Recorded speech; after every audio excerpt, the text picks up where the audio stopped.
जे खरं झालेलं आहे किंवा ते खरंच झालेले विमान पेट घेतलेले विमान।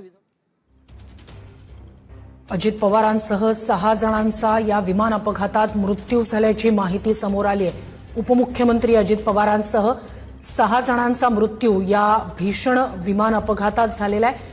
डीजीसीए कडून ही माहिती देण्यात आलेली आहे। 6 जणांचा मृत्यू या विमान अपघातात झालेला आहे। मोठा विमान अपघात झालेला आहे आणि यात अजित पवारांसह 6 जणांचा मृत्यू झालेला आहे। महाराष्ट्राचे उपमुख्यमंत्री अजित पवार यांचा विमान अपघातात मृत्यू झालेला आहे।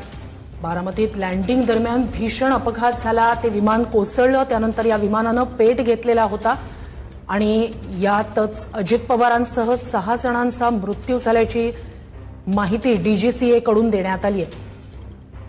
अत्यंत धक्कादायक। सकाळी सभेसाठी म्हणून अजित पवार निघालेले होते मुंबईहून। ज्या विमानानं ते छोट्या विमानानं जे नेहमी प्रवास करत असतात तशा स्वरूपाचं हे छोटं विमान होतं। मात्र बारामतीत लँडिंग दरम्यान अजित पवारांच्या या विमानाला भीषण अपघात झाला।